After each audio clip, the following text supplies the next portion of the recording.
Welcome to the show. This is the Magician and the Fool podcast, episode number 43.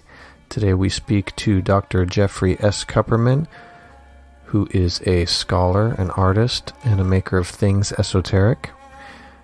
Dr. Kupperman earned his PhD in philosophy from the University of Liverpool in 2008 and has since taught philosophy, ethics, and theology, to name just a few subjects, and has written numerous very interesting articles that you can find on academia.edu. Of course, he is the author of Living Theurgy, as well as his new book, A Theurgist's Book of Hours. Both are highly recommended, and both are through Avalonia Press. This episode sort of builds on our last conversation with Jack Grail, where we talked about divine emanations and epiphanies of the gods, the trains and chains of the gods, which include the angels, daimons, and spirits which are associated with those gods, and the idea that we can plug into those divine series or strains and become vehicles for divine will, so to speak. And in this episode, we are certainly focused on the Neoplatonic perspective, but these aren't necessarily ideas, concepts, and practices that live in a bubble and are separate from other ways of viewing and participating in reality. I mean, if you look at certain Egyptian theologies, you can see parallels in that you may have an ineffable, invisible Amun at the top, quote-unquote, which presents itself as a moon Kemetef beneath the waters of Nun, which can present itself as a moon Sobek as he penetrates the surface of the waters of Nun, and then as the fiery Amun Irita Ta as the cosmos itself, or the architect of the cosmos. All are essentially versions of a moon, specific to the moment and the dimension that they participate in. And there are obvious parallels there to the cosmology of the Corpus Hermeticum. None of this is entirely foreign or incompatible at all in the way that the Platonic theurgists viewed such things. An angel can be seen as a god participating distally from its source. Jesus can be seen as God participating as man, or vice versa, depending on your perspective. Also, many of the practices and ideas are very similar to ideas found in esoteric Buddhism as well. So while we like to keep things very neatly separated by geography and culture, the reality is that ancient theologians, philosophers, and sorcerers didn't necessarily think that way. Of course, these are just my ramblings, and you are free to choose your own adventure. We reserve the right to be wrong and change opinions as we continue our own learning on this show. Thank you to all of our new and longtime Patreon supporters. You are very much appreciated. If you would like to help support us, just go over to Patreon, sign up, and do what feels right to you. One more thing, I'm not sure about the sound quality on this episode. I'm sure it's fine. I'm just super picky about it. It might be a little weird in places, but bear with me as I am a complete amateur and it's a constant work in progress. We dedicate this to Hermes and Asclepius, and may the merits we accumulate be distributed to all sentient beings so that they, together with us, may equally realize awakening.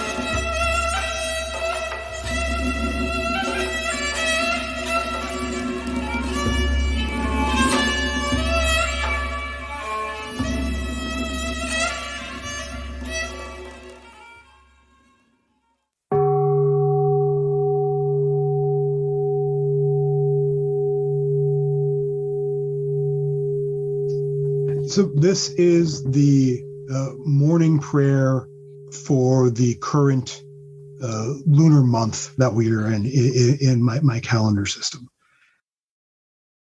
Most Holy Lady, Protectress and Savior, listen to our prayer. Great Lady of courage in battle, who guards the way from above to below, heed us. O divine foresight and counselor, who offers souls respite from evil, be near us. From you is the source of wisdom by which all may plot a safe course. Your realm holds the stuff of the chariots which all divinities ride. For you bring safety and prudence to the virtuous. You who are the one who pours the libations of victory, let us be victorious over the trials of generation.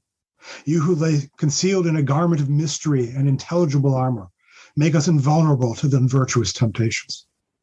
You whose spear and bow destroy evil, give us a full measure of peace as we return to the source of all. Wonderful. Thank you. Yeah, that's great. All right. We are here with a very distinguished guest, an athlete of the fire, Dr. Jeffrey Kupperman. Welcome to the show. Hey, thanks for having me. Glad to have you. Yeah, you've put out a lot of great stuff, and it's definitely due time that we had you on and kind of picked your brain about things. So again, thanks for coming on. So maybe we should start with a little bit about yourself, and the subject is going to be kind of a general theurgic conversation, and we're going to get into your new book. So maybe let us know a little bit about yourself and how you got into theurgy. Introducing myself is possibly my least favorite thing to do besides poking my eyes out with a hot poker, but we'll try to figure something out. So I'm Jeffrey. You may have known me from such great hits as the Journal of the Western Mystery Tradition, which I published for almost a decade, almost 15 years, I think. And my previous book, Theurgic's Book of Hours, my previous book, Words Are Hard, Living Theurgy, and my new book, Theurgic's Book of Hours. I have a background in religious studies and philosophy, which I used to teach to generally unwilling freshmen. Nice. Okay, that is a fine introduction. And so how did you get involved with theurgy? It actually stemmed from like a 10-year study of Jewish Kabbalah. So when, from like the Golden Dawn, like almost everyone does who sort of gets into Jewish Kabbalah. And then, well, this is interesting, but there's so much more when you start reading like Gigatia's Gates of Lights and things like that, which is my top-down number one recommended book on the Sephirot. If you want to understand the Sephirot, go read Gigatia's Sha'arei Ora, or the Gates of Light. It's still in publications somewhere, I'm sure. But beyond that, the more I'm reading this, I'm going, well, this is cool. I'm going to take a break from this now, and I'm going to read some other stuff because you can only read so much of the same thing for so long. And I had, Amicus's De Mysteriis and Dr. Greg Shaw's Theurgy of the Soul, which I also highly, highly, highly recommend. None of my books would have been written without that. Oh, we're a huge Greg Shaw cheerleaders here. Yeah, it's hard not to be, really. Especially if you're into Neoplatonism, because he is such a champion for it as a serious topic of study. And so as I'm reading sort of both of these back and forth, and then reading De Mysteriis like another 4 times so I can understand any of it, because it's a dense book of it's not written for like us. It's written for look, it's the students. So you would have had your background in Pythagoreanism, and then Aristotelianism, and then Platonism, and then he would teach you theology, and then he would teach you about theurgy. So this is like late study if you're, cool enough to get to that level sort of thing. So yeah, it took a few times reading it. But the more I read it, and the more I read Shaw and sort of the peripheral things, all this Kabbalah stuff seems heavily influenced by the Neoplatonists, directly or indirectly. And I'm sort of one of those people who likes to get to roots of things. It's like, this is cool. I'm going to go study this now. And then that's what I did for like 5 years. But a lot of that extra study came about actually when I started writing Living Theurgy, which originally was actually going to be a grimoire. maybe a Neoplatonic grimoire. And so I had a backstory. There's going to be sort of like a mythological backstory where I was writing in the character of Abamon, or I was writing the character of Abamon, a student. Abamon is the character that Iamblichus takes on in De Mysteriis. He's writing as this Egyptian priest who was the master of this student of his who Porphyry wrote a letter to asking these questions about theurgy. So I was going to pose as, the student 20 years later, having now become a master of theurgy. And then so I started trying to write this book and going, well, I need to understand this better. Okay, here's 6 months more research. I need to understand this better. Here's another 8 months more research. Okay, so the grimoire thing isn't going to work. Let's start at the beginning. And we'll do philosophy, we'll do theology, we'll do theurgy, we'll do a set course. And that's what became Living Theurgy. Great. And it's an awesome book. And what we love about what you're doing is right from the start in that book, as well as your new book, it's very clear that your focus is practice. Right from the beginning, like page 1 almost. You definitely come at it from a scholarly perspective, but to me, it's very clear that the focus is practice, and I think that's great. There's not enough of that. Yeah, I live in this sort of weird gray area of scholar practitioner, which is only kind of just becoming acceptable in the academy, and really only in certain areas. New religious movements, especially in the area of like modern paganisms, you're getting more pagans who are scholars studying their own forms of paganism.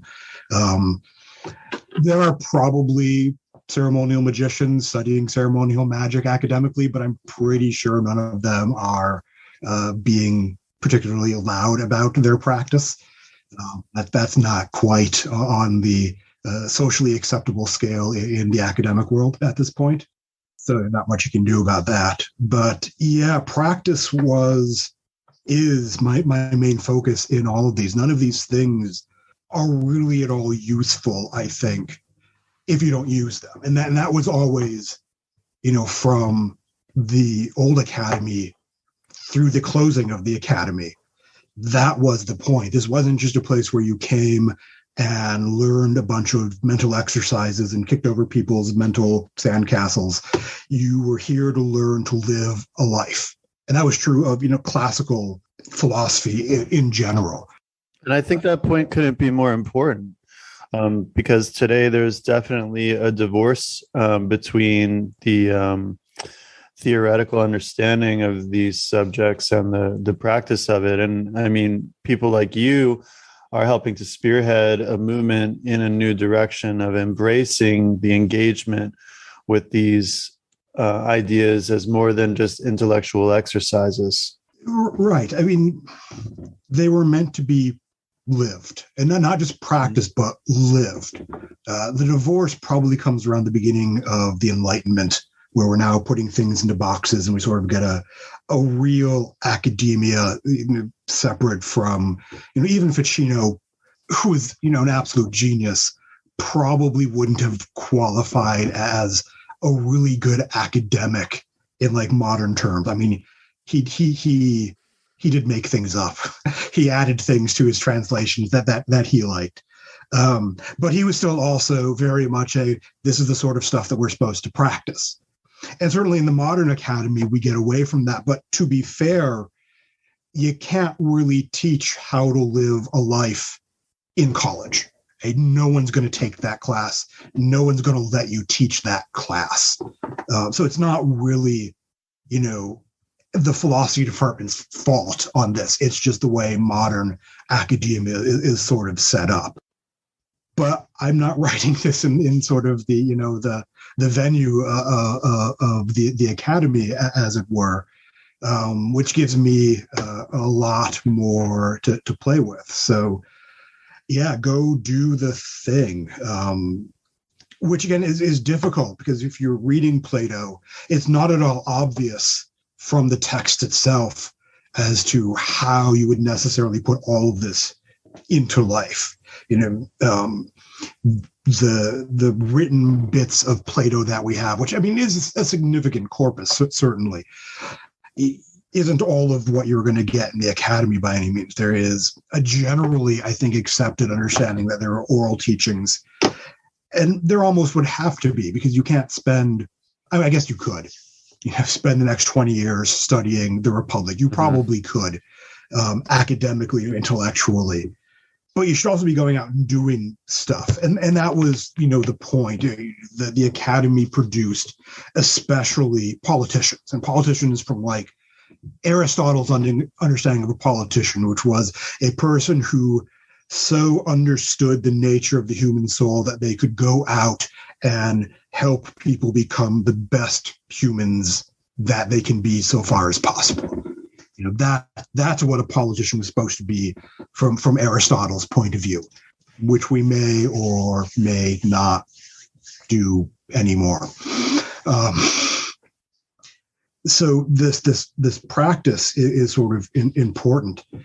But when it comes to theurgy, it's not just philosophical practice, the philosophical life. And I don't mean just to demean it in any way, because leading a philosophical life in any of the classical schools isn't exactly easy. Maybe Epicureanism, but the Stoics, the Platonists, and the Stoics, consider themselves coming out of Socrates as well. They live their very sort of stringent intellectual, philosophical, ethical lives, and the Epicureans did as well to varying degrees, that required both intellectual discipline, but also sort of this physical, mental, emotional discipline that you had to apply every day. But then Theurgy wanted to do other things, because Theurgy has a very definite religious aspect to it. Later Platonism, Neoplatonism, whatever you want to call it, is often referred to as religious Platonism. And so what it seems to be the case is that Iamblichus would have taught theology, the proper understanding of the gods, the proper way to worship the gods. He's thought to have written at least 2 books called On the Gods, one being Pythagorean, and one possibly being Syrian. He was considered an expert on Syrian religion, which is where he was from. So he would have taught you how to lead a religious life, not just a philosophical life. And my guess would be, though there's no hard evidence for it, that these things would in no way be 2 separate things. You weren't doing the philosophical stuff over here and doing the religious over here. One, I think, invariably would have fed into and informed the other in both directions. And then once you could engage with the gods, even just on, a non-theurgic level, an exoteric level, the level that, everyone's going to the temple and making sacrifices and doing prayers publicly. Once you had a proper understanding and practice of that, then you could start engaging in sort of the basic theurgical practices of both theurgic prayer, but also theurgic purification, which have been sort of like the basic practices before you really got to do anything else. And that you continue to do pretty much throughout your theurgic career. You never became pure enough, as it were, except at like those top levels, the theurgic sage, that I usually call it. Dr. Shaw compares them to like bodhisattvas, like the high-baying bodhisattvas, where they have all but attained enlightenment, and they're here to help other people obtain enlightenment as well. At that level, you might be perfectly pure, because you're engaging in the body in an entirely different way than us sort of plebes are doing it on the daily level. So that's a very, very sort of broad overview of all the stuff that I then tried to put into like a 90,000 word book.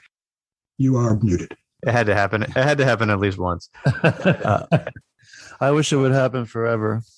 I feel the love. Very nice summary. Thank you for that. So you mentioned all these kind of prerequisites prior to really engaging with theurgy. On a practical sense, for modern practitioners or modern people, what do you feel like is adequate level of prerequisites to start with a theurgic practice? Really kind of what I lay out in Living Theurgy. Get a basic philosophical life, have an understanding of some of these basic philosophical things, beauty, love, good and evil, in a practical way. How do they actually influence your lives? How do you see them in the world? How do the cardinal virtues and the lesser virtues inform your life? So, it's not necessarily anything profound. It's something that much of what you would get, in a philosophy 101 class, information-wise. But then there is sort of the putting into practice. I write these exercises. Some of them are like Lectio Divina, some of their meditational practice or visualizations and things like that. So that's not like I'm asking you to have memorized the corpus of Plato and Aristotle and understand it in the original classical Greek and things like that. I don't think that's necessary by any means, though it wouldn't hurt. Having read some Plato and Aristotle certainly helps. I make enough reference, to the Phaedo and the Phaedrus and Timaeus and things like that. So at least having given them a glance is certainly helpful, but I don't know that you need to be a Platonic scholar by any means. And then having a basic religious practice. Theurgy is inherently religious. It is about dealing with the nature of the soul, which is a minor divinity in the Platonic or the Neoplatonic sort of chain of being, and how it's connected to everything else that's above it within that chain, as well as how it's supposed to then interact with the manifest world. And so this sort of starts really with prayer. Iamblichus is very clear on this, that Theurgy cannot take place without prayer. It is the most important element of Theurgic practice, even more so than say, sacrifice. And Iamblichus was definitely into still doing like animal sacrifice and such, as would have been still fairly common and in his time, though it sort of started getting phased out around his time for the next 100 years or so, even within the Greek pagan culture of the time. So even if you're not like super religious, which is cool, I'm not, and I'm a priest. So, take that for what you will. But, prayer is a fairly simple thing that you can start with. It's one of those things that even if you don't entirely believe it, there are psychological and emotional benefits to engaging in the practice over time. And my experience with like daemons and things like that, very often the first thing they tell you if you don't have a prayer practice is that, dude, you should pray more. And then they won't necessarily talk to you again until you've done that. So because prayer is anagogic in nature. It's something that raises the soul upwards towards the heroes and the daemons and the angels and the archangels and the various panoplies of gods, upwards towards the forms and the one. May I pause you for a minute? I just want, for our listenership, most of them understand what anagogic means, or anagoge, but can you just pause and define that for those of them who may be new to that term? Right. In the simplest form, it means to lift up, to raise up. In the Platonic or the Neoplatonic sense, or the Theurgic sense, it is a spiritual lifting upwards of the soul towards that which is above it, like ontologically in the realm of being. Importantly, it is not a change in the nature of the soul. Platonism has a very hard ontology. Ontology is the study of being, the study of what exists. And in Platonism, things are exactly what they are, and they never change from being that. So like in some New Age systems, you can become an angel. And the Platonists are like, no, that's not a thing. You're a soul, and you'll always be a soul. Be the best soul that you can be. But you can engage with higher beings. You can commune with higher beings. You can divinize the soul to its fullest extent, so that it is the souliest soul that it can be, for lack of better terms. And that's what anagogy is in this sense. And that's really what theurgy is about doing as well. It is about purifying the soul to such an extent that it is itself as perfectly as it can be. So would you say that religion is both a method of communication with anterior elements of the hierarchical chain of being, and also a method of purification and reification and elevation of the soul? Yes, I would. That's a much shorter way than I would have put it, so probably better. So, I think it's important that people understand religion, A, is not a bad word.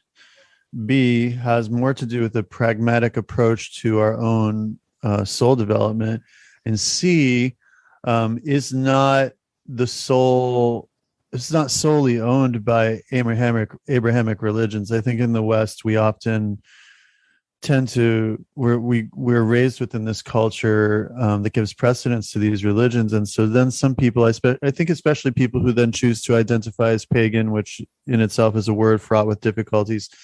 But I think those people then tend to reject the idea of religion without really understanding that religion is a fundamental human impulse, which, according to, at least as I understand it, the philosophers were discussing, is also something that was implanted in the human being by the gods as an impulse to lead us back towards the gods.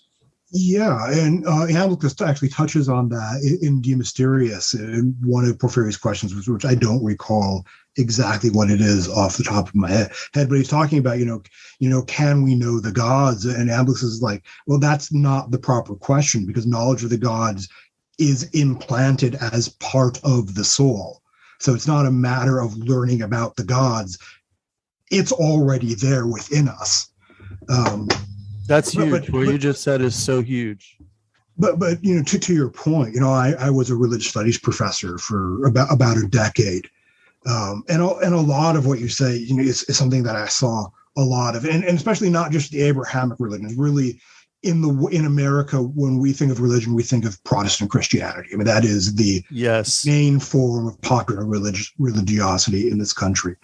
And we approach it as though it were this sort of single monolithic thing, which it has never been. I mean, anything that we talk about as a religion, Christianity, Judaism, Buddhism, Hinduism, whatever, these are all umbrella terms for typically, dozens of sort of individual related but not identical practices. I mean, there's not Christianity, there's not even Catholicism. Mm-hmm.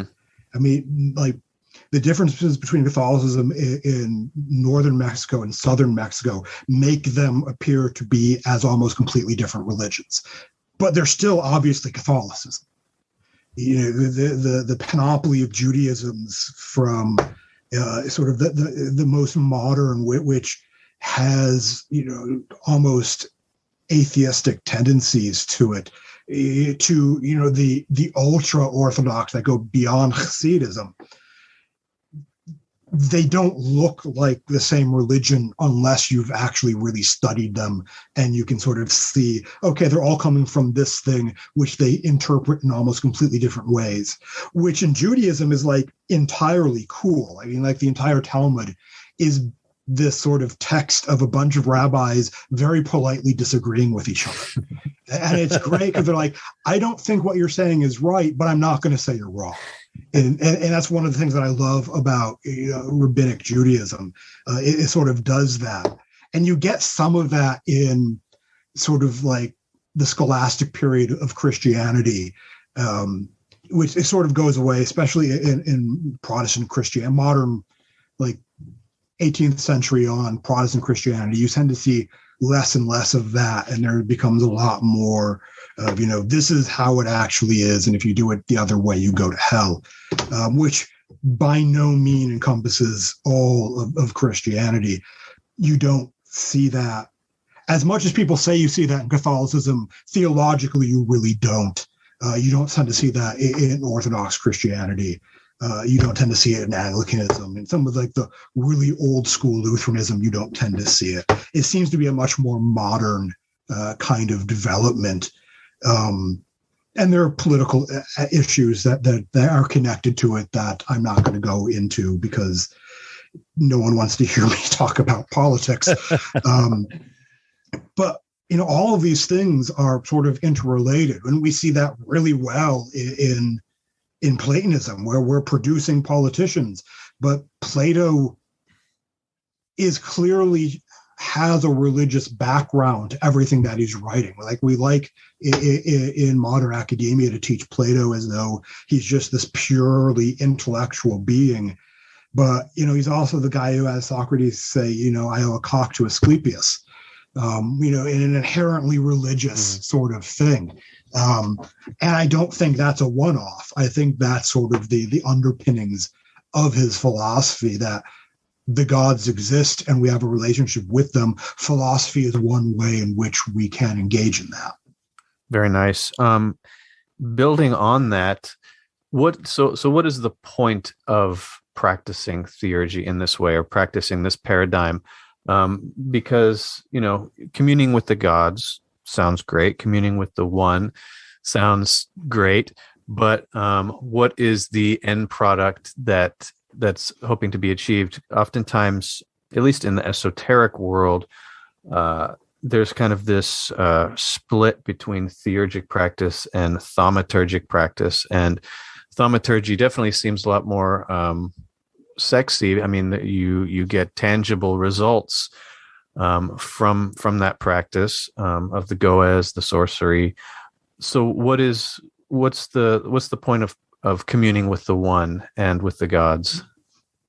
Right. So there are a couple different things going on, and the thaumaturgy theurgy thing is really interesting, because Iamblichus talks about goes, the sorcery versus theurgy, and sorcerers, from his perspective, are basically people who understand how the cosmos works on a metaphysical level, and then manipulate spirits and whatnot to the personal ends of what the sorcerer wants to do. Whereas theurgists engage with the divine will and try to bring about the manifestation of the divine will. It also seems very certain that there were entirely practical elements to theurgic practice. Proclus, for instance, is said to have ended droughts using theurgy, not using goes or thaumaturgy. So it's not that theurgy and goes are separated by technique, not necessarily result, or ideology and technique. Thaumaturgy, goes, sorcery, whatever you want to call it, is about bringing my will into the world and manipulating the world to do that. Whereas theurgy is about engaging with the divine will, aligning myself with that, and bringing the divine will into the world.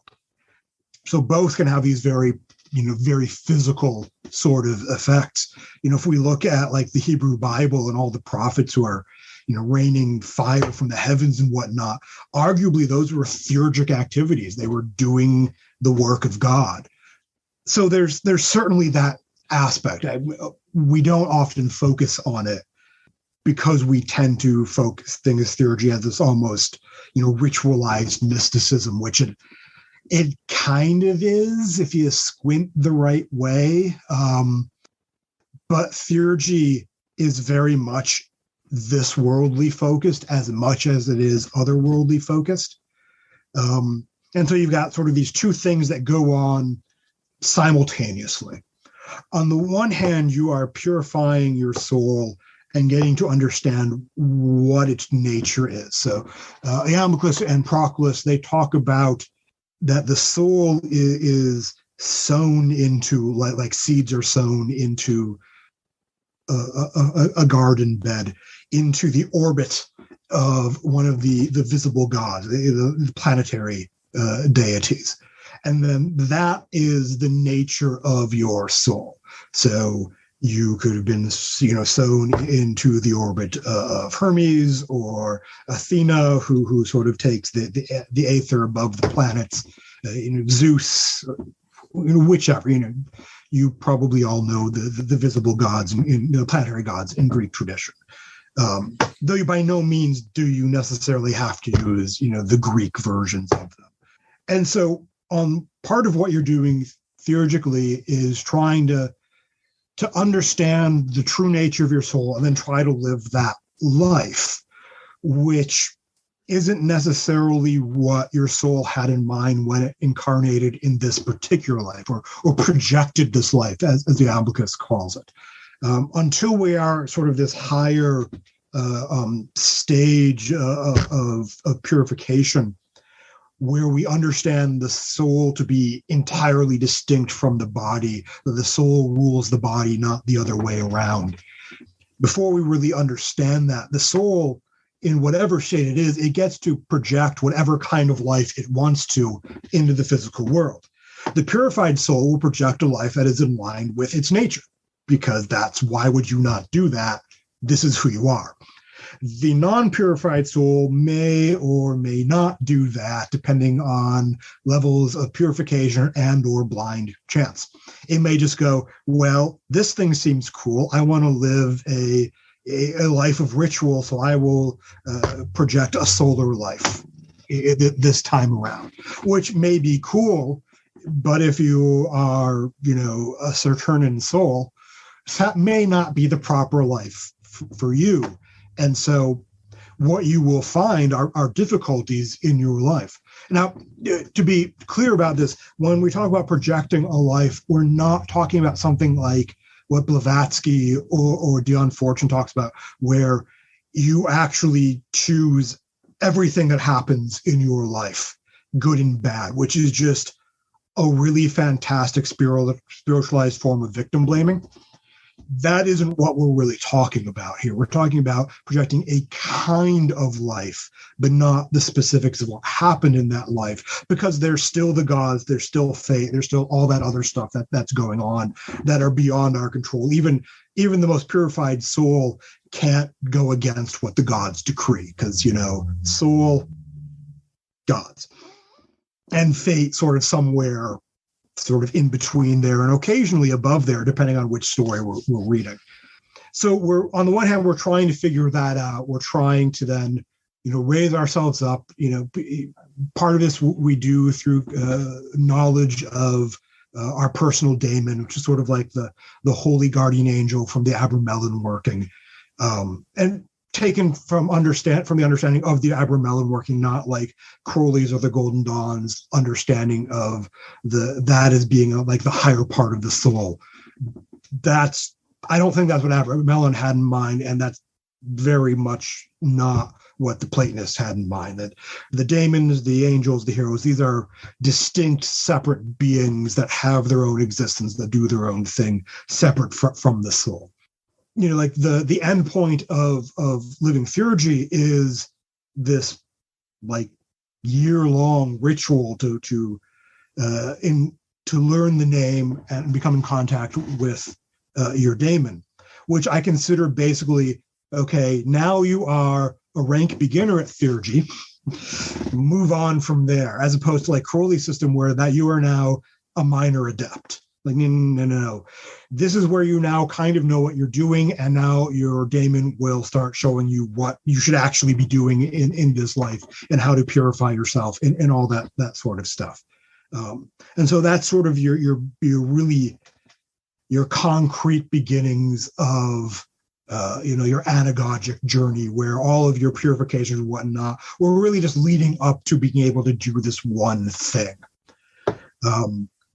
At the same time, there is a sort of downward focus to theurgic practice called demiurgy, which is now where I have to explain the difference between the Gnostic demiurge and the Neoplatonic demiurge, because the Gnostics have gotten much better PR on this. Because let's face it, Gnosticism is sexier than Neoplatonism, linguistically speaking, right? Which I always think is a little weird when it comes to the demiurge, because in the Gnostic texts, they almost never use the term. They actually refer to the demiurge by name as the Yaldabaoth or some version thereof. The term itself, demiurgos, comes from Plato, and it basically means craftsman. So in the Timaeus, which is where we really see it, the demiurgos is described as a being that is all good and wants nothing but goodness for that which it creates. It is the all-good creator God. It's not the one. It's not, the God above God, as it were, the pleroma in Gnostic terms. But neither is it like Yaldabaoth, who is this sort of blind, idiot God, almost, Lovecraftian in nature, where it thinks it's the real God and it's trying to get everything else that it created to also think that it's the real God. The demiurge in Neoplatonism doesn't have that kind of agenda. In the Platonic corpus, especially like from the Emperor Julian onward. And Julian was a student of one of Iamblichus's students. So, he's in the Iamblichian, line of thought. There's this very solar sort of theology where there are a number of demiurges, all of which take different sort of solar forms. And the demiurge that we're normally talking about here is Helios, or Zeus Helios. And Julian sort of connects them as basically being the same being on sort of the noeric level, sort of like, here's souls and here's us down here incarnate, and then there's the noeric, this level of where divine thinking occurs, and then above that is the level where the divine thoughts are that we reach up through thinking. Sort of the reverse is how we think thinking goes on.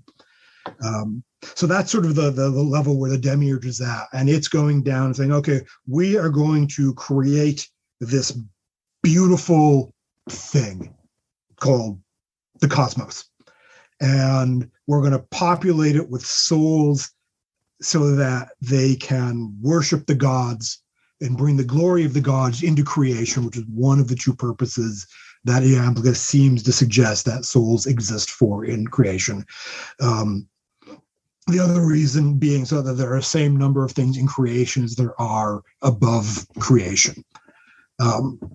So we're going to create this beautiful thing filled with souls who are bringing the divine down and manifest, and the divine is always coming down to us anyway. The world is full of gods, as Praxis says. But I'm not going to do it alone. These souls are also going to help.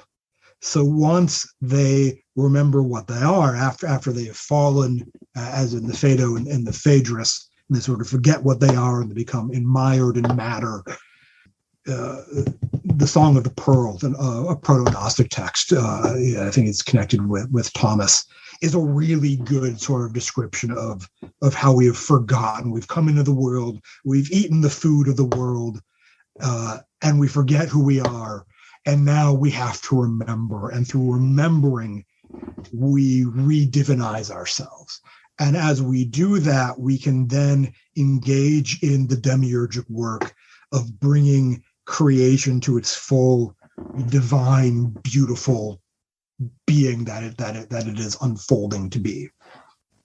And so that's where we get sort of those practical things going on, not necessarily in obvious ways, but like Proclus, ending droughts and things like that. That is certainly part of it, but also part of it is like in the Republic, where, and I talk about this a little bit in Living Theurgy, in the perfect city, it is ruled by these philosopher sovereigns whose entire job is to help the entire citizenry of the Republic to fulfill their nature so far as possible. To the extent that Iamblichus says that these philosophers, because of how they understand ethics and happiness and all that, can never truly become fully happy until everyone whom they are over has achieved happiness as well. Yeah, and I was going to say, very I think it's worth bodhisattva-like. mentioning here that Iamblichus is very clear too in his elucidation of ontology that there's not one demiurge, but there are several demiurges corresponding to the levels of being in the cosmos and in the universe.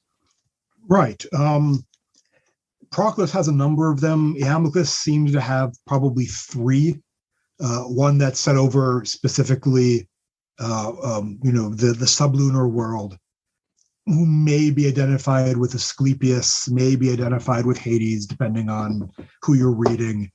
The Noeric, or the leader of the visible gods, who Zeus Helios, and then this pre-essential demiurge, this thing that exists just below the one, but just above being itself, who sometimes get identified with Aeon, this lion-headed, golden-winged divinity of time before time, as it were.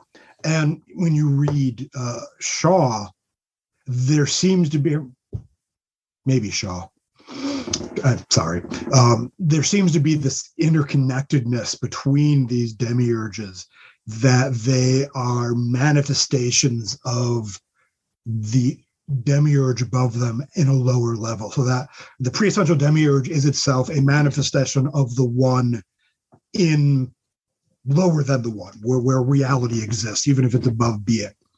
And then the Noeric demiurge, the leader of the visible gods, is a manifestation of Aeon in that lower level. And then the sublunar demiurge is a manifestation of that demiurge in the lower level. In Iamblichus's commentaries on Plato, he talks about what he calls moments, and that and here he's talking about noetic moments, but they're basically three moments that these noetic beings have, which I think really sort of applies to everything. And they're kind of difficult to get a grasp on, but as simply as I can put it, because I do that so I can understand it. Basically, there are things as they exist. Then there are those things as they manifest, and then there are those things as we understand them through their manifestation. Those are the three moments of, I would argue, anything. Because we can apply that to individual souls as well. There is us as we actually are, which even we as incarnate people may not know. And then there is us as we act through our powers in the world.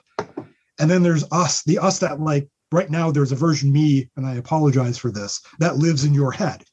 That is the third moment of me, as it were. It is the me that you understand by how I have manifested myself in the world. Our being John Malkovich-ness. There's a certain sort of amount of that, a certain kind of inception nature to it, I think. But we can then see the demiurges being like that the sublunar demiurge is the third moment of the demiurge, and we sort of go upwards. So, yeah, it's a really interesting sort of ontology going on, where things are what they are, but there's more to it than that as well. It's kind of neat, actually, because it's not just this boring, well, there's the demiurge, and that's all that it is. Well, yeah, it is, but it's also how it manifests itself, which is not exactly the same as what it is in its nature, because one's power, so this is the Greek word dunamis in ancient Greek, which basically means all the things that you are in theory capable of doing. Not necessarily all the things that you will actually do. That is your activity. So there's being, power, activity in this sort of triad. And being is that which you really are, your essential nature. Your power are the things that you are able to do because of your essential nature, which will vary depending on if you're incarnate or not incarnate, because there are clearly things that I can do with a body that I cannot do without a body, like have this conversation. And then there are the things that you actually do, like having this conversation. So these are sort of the three moments, as it were, of any particular being as well. And so it makes interacting with everything, really, this sort of interesting psychology and like, the literal term psychos, the soul, of when I engage with you, I am engaging with how your soul is acting in the world. I'm not just engaging with this meat suit that's, blundering around as we tend to do. And that's kind of neat. It's not just you, but you are a specific, purposeful manifestation of your soul, which is interesting to think about, because then that means that I am too. And so you are, we don't tend to think of these things when we apply them to ourselves. Like, oh yes, that person is a manifestation of their soul. That's cool that they have this divine being. It's like, well, dude, that means you do too. Start acting like it. No, I love that. And building on that point, I love this idea of the moments. Even the daimons are maybe the most distal extension of the gods and the one themselves. We are all kind of connected in that way along all these different chains in that way as well. Right. Well, and then the act of demiurgy really facilitates the enactment of the will of the gods on these various levels through the human being as an active participant in world formation, reparation, and transformation. And I think that that's really significant because, it's an unfortunate consequence of the digital age that the people take terms like demiurge and then they just start running with it. And there's this intense superficiality to the understanding of these things, without any real penetration into their meaning. I mean, demiurgy, if you have your average internet person, they're going to hear that and go, oh, this person's engaged in evil works. They're collaborating with the evil rulers of the world.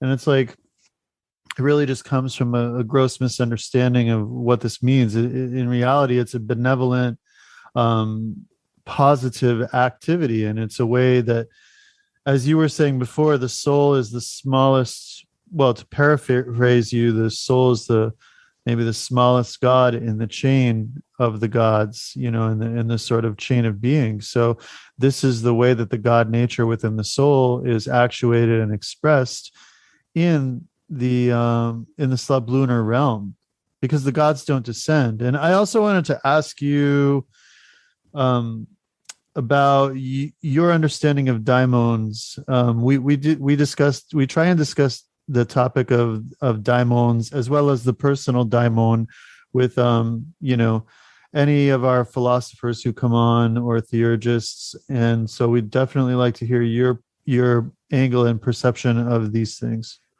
Right. And I actually wanted to touch on the point you made about the gods not descending, which is really important.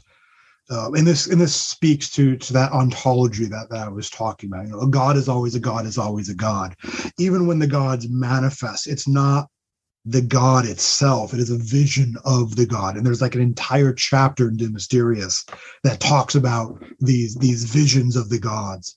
That said, while the gods themselves do not descend, the blessings of the god, divine, in Kabbalah it's called shafar, everflow, the sort of flowing down of heavenly dew, is always coming down. The blessings of the divine are always here in the physical world. Proclus, very specific. The world is full of gods. He's not saying this in the literal sense that the gods are here, but the activity of the gods is always present here. And that includes our own. As you say, the smallest, the lowest level of divine being, we're still active here. And we're part of this chain of being, which the daemon, the daimon, is a part.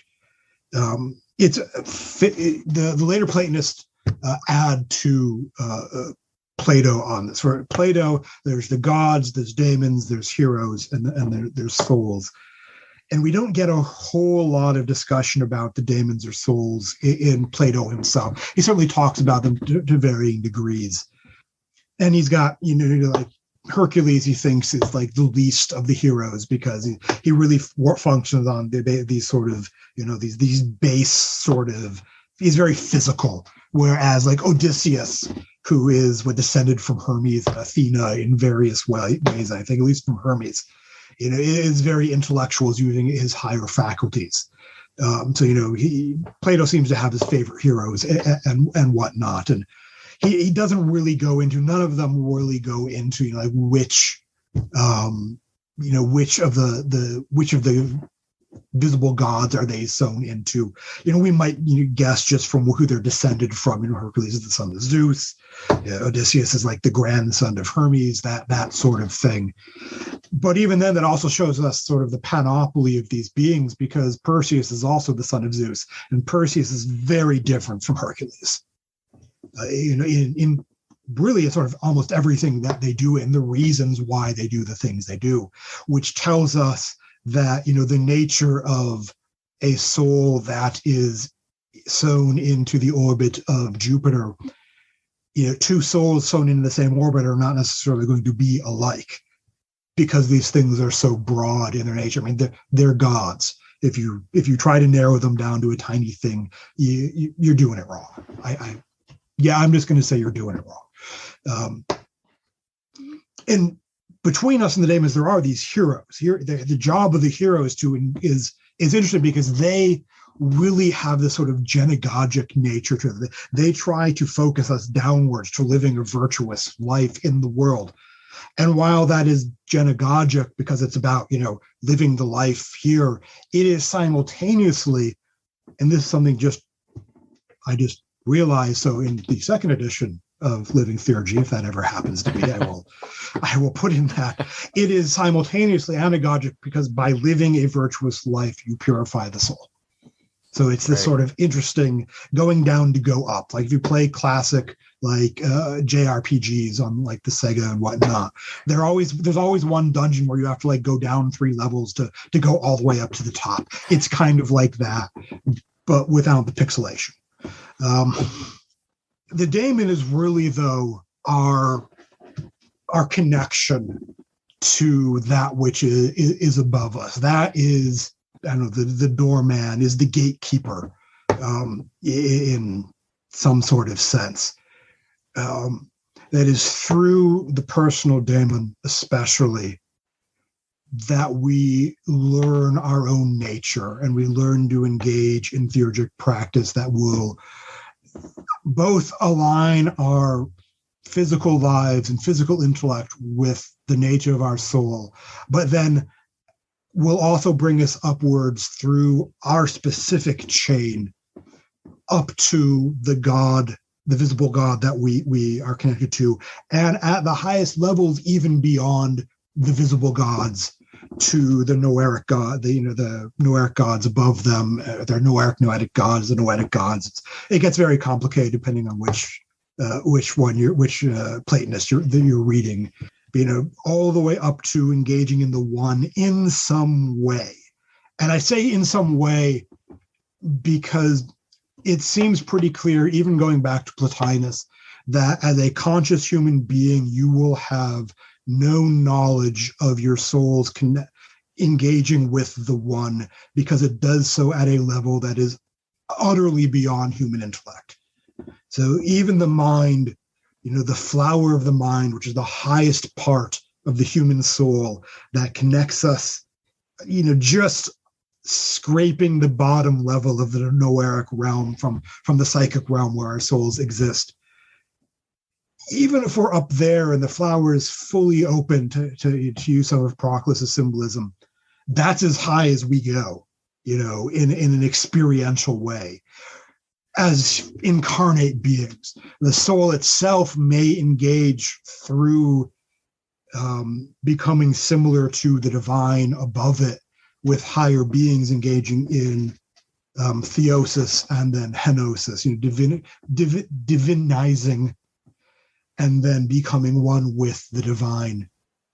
But it seemed pretty clear that even if my soul is doing that, I, as a person, will probably have no conscious knowledge of it, because it is so far beyond anything that even my highest faculties can actually comprehend. So it is a behavior of the soul rather than a behavior of the body. which is actually kind of interesting because it's not something we don't like to think about mysticism that way. You know, we like to think of this as, oh, and I have this profound, deep experience of the gods, and I become a better person for it. And there are a couple things about that are entirely problematic. One of which, if you actually read the biographies of mystics who have these experiences, there's not a whole lot of evidence that they become better people per se. They become different people. Absolutely. They may even become more spiritual people. But that doesn't mean they become better in some sort of practical modern sense of whatever the hell better might mean. They just become more of what they are, which is better in, you know, a sort of metaphysical sense, but not necessarily in sort of a modern geopolitical, you know, how do I engage in the physical world sort of sense. Mystics are weird. They don't people, you know, they don't earth very well. I'm sorry. I was just gonna interject. Wouldn't you say though that the goal would be to, like you started off talking about, become these kind of bodhisattvas that do ensure that others are also able to reach these same heights? Right. Yes. At the same time, they're doing it from a perspective that's entirely different from ours. Again, the allegory of the cave here is really helpful. Yeah. If for those who are not familiar, the allegory of the cave is in Plato's Republic. And it's basically this allegory, oddly enough, the story, as it were, of how the soul sort of escapes its chains and goes up into the real world. So I'll try to do the short version, and you'll probably have to edit this out because I'll go on forever. So the idea is that we imagine that you are chained up in a dark cave so that you cannot move, you can't see your head. All you can do is look straight forward, and in front of you is projected light, and you see basically shadows moving along the light. And that is your entire experience of reality. That is what you think reality is. And that's basically what Plato's saying. That's what's actually going on. That's what the physical world actually is. It is this shadow world, shadows of shadows even, where nothing is really clear. Even sound is kind of weird because it's all echoing around the cave. So now imagine somebody comes along and frees you, which is going to be really weird for you because now you're like suddenly seeing things on your side and they don't look at all like what you thought things were like.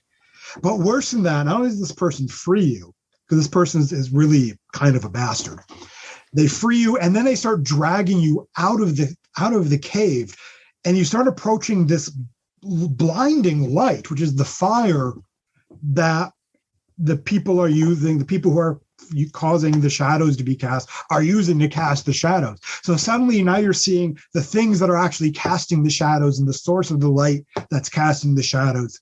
But no, we're not going to stop there. We're going to continue dragging you out of the cave until you actually go outside where you are blinded by the sun. And so all you can do is sort of look down and you sort of see the grass and your eyes slowly adjust and you look up a little bit and you can see, you know, a lake, and you can see a reflection in the lake because it's the first time you've ever seen yourself. And you look up more and you see the tree, and then eventually you look up and you see the sun itself. And this is allegorically the soul moving from the physical realm through to the noetic realm, the realm of pure thought itself. And so what does this have to do with anything that we're talking about? You know, this bodhisattva figure. That's the guy or the person, the philosopher sage who has gone back into the world to pull you out again. So it is this being that has experienced true reality. And then instead of staying there as Plotinus's philosopher sage does, for Plotinus, after you ascend to the highest level of the soul, basically you stay in the noetic realm, where you stay contemplating the noetic realm and the visions of the gods and the ones for the rest of eternity, which isn't really a thing because time doesn't exist anymore, but you know what I mean. In Iamblichus, That's not a thing. There is this cycle of incarnation and disincarnation that goes around and around. Proclus really talks about it a lot. He says there's sort of three modes of staying and descending and then coming back to your original nature. So you are the sage who has gazed upon the noetic realm. You've seen the forms, you've seen the vision or the form of beauty itself, which is the sun, which is sort of the visible manifestation of the good or the one. And you go, awesome, I'm going to go help other people do this now. And so you go back into the cave, and it's almost a sacrificial thing. Even Plato in the allegory talks about that, because you go back in and you weaken yourself because you're now going back into a place where you're blinded by darkness because you are used to the light. And you're going to go and try to convince people that what they're seeing isn't real. I mean, it's very matrixy, right? Mm-hmm. That what they're seeing isn't real, and that you have experienced reality and that you can show them the way. And, the line between religious nut job and religious mystic is pretty thin. Is this person a con artist or is this person a mystic? And there are ways to tell by watching the person how they actually live their lives and things like that. But to the, unpurified soul, it all looks the same. It's this crazy person who's talking about how the world isn't real and that I can know what reality is. All I have to do is give up everything that I know to be true and follow them. Yeah, no one does that. Or very, very, very, very few people do that. And I would argue that the people who do that, it's not their first time around the physical world. It's people who have had some of these experiences, souls that have had some of these experiences and have remembered bits of it, which even in their incarnate form, they may not consciously remember, but it is still affecting their lives. And I guess what we would call a subconscious level. So that's this bodhisattva-like figure.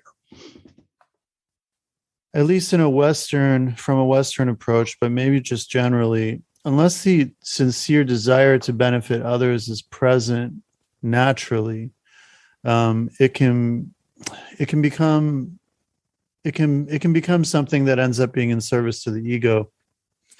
As far as I understand it, by participating in the anagogic, theurgic work, we are already benefiting others by coming to occupy by degrees through purification our proper place in the chain of being.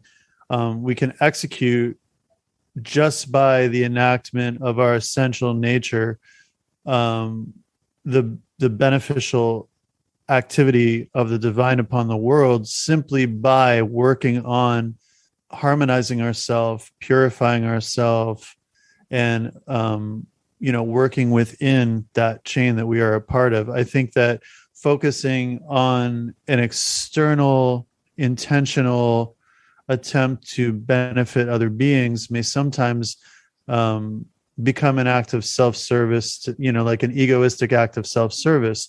Whereas it seems like it's what I'm essentially saying is I think that it's built in to the religious process of anagogy, and that we don't necessarily need to even think about it.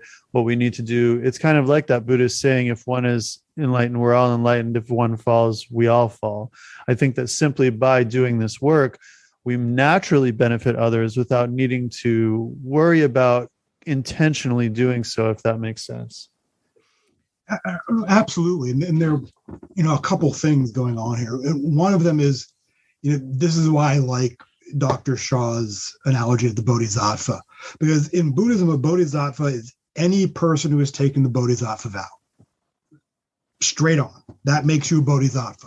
There are certainly, there are bodhisattvas and there are bodhisattvas, but that's very similar to what I think you're talking about here, where by dedicating yourself to a spiritual life, there is a rippling effect beyond that, beyond just how it affects you.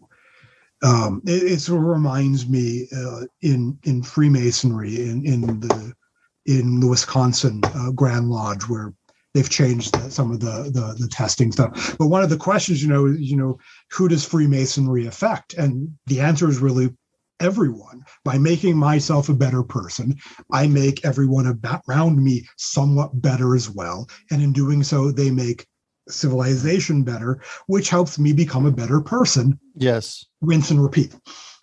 Yes. And also, since we all are, at least according to the perspective that we've been discussing in this conversation, if we all are sort of part of the one and participate in the one and are united, then any acts that benefit an individual soul benefit the whole of the sort of anima mundi, or the group soul, or the collective soul. So I think there's that sort of cumulative unconscious effect that's natural. And I don't, when in saying this, because it's kind of tricky, because I don't want to disparage people who take such vows or have those aspirations, because it's beautiful. But I also see, especially again in Western culture, and I see that this often becomes, this ego aggrandizement. Oh, I'm benefiting others, I'm helping others.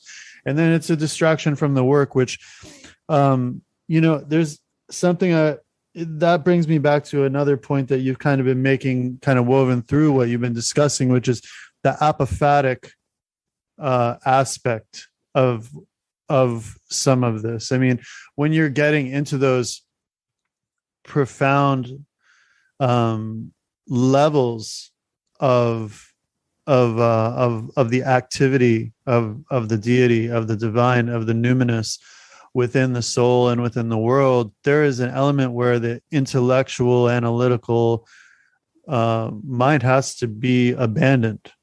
Absolutely. The mind can go so far. And it's pretty far that it can go. But there's, to borrow, Fortune's term, there's a ring past not. And that's sort of it for it. Beyond that, maybe the soul. And then this sort of apophatic, this negative experience that is beyond experience itself, which is ultimately what the nature of the one is.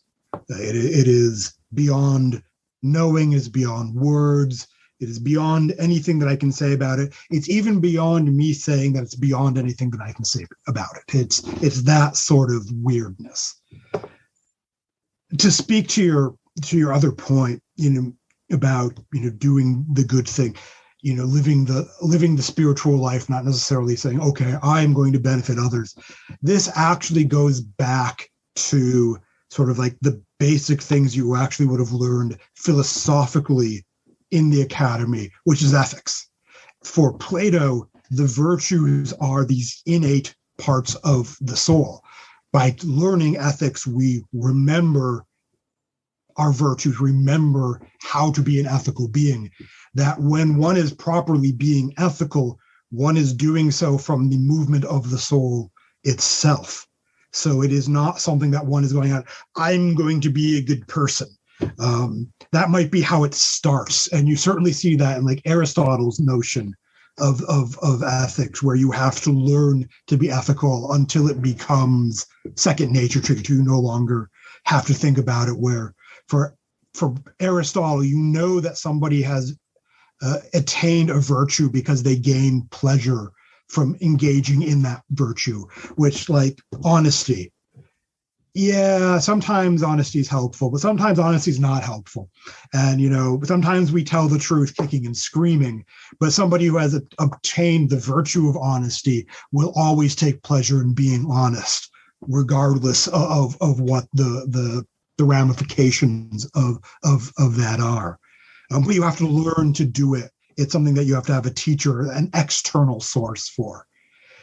There's certainly an external source of teaching in Plato, but Plato's teaching is more of trying to get the soul to remember what's already there.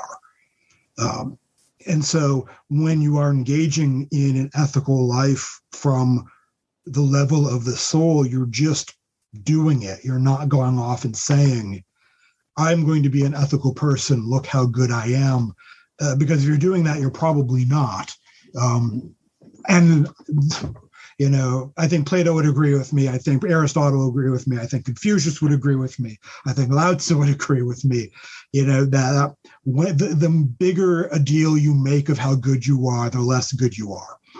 Right. And I think there are pitfalls with both, both perspectives. If you are, going out and like Janice, you were saying, really making a big deal about helping others, there might be some other issues that you're neglecting.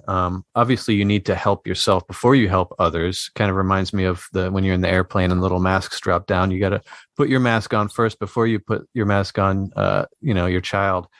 And it reminds me, I don't want to talk too much about Buddhism because I'm sure there are people out there cringing. We're supposed to be talking about Western esotericism. But there is this tension in Buddhism between the Theravada and the Mahayana systems, where the Mahayana seem to be more interested in maybe compassion towards others, like this idea of going and helping others, whereas the Theravada is more focused on maybe refining the self. And I think there needs to be the balance between the two, because if you are being too passive and just focusing on yourself, I think there are definitely some problems there as well. Right. And I think we see this sort of distinction between Platonian Neoplatonism and Iamblichian Neoplatonism. Right. For Plotinus, the philosopher sovereigns gain happiness when they become who they are, and the happiness of their subjects doesn't necessarily influence their own happiness. Whereas for Iamblichus, there's a direct connection between them.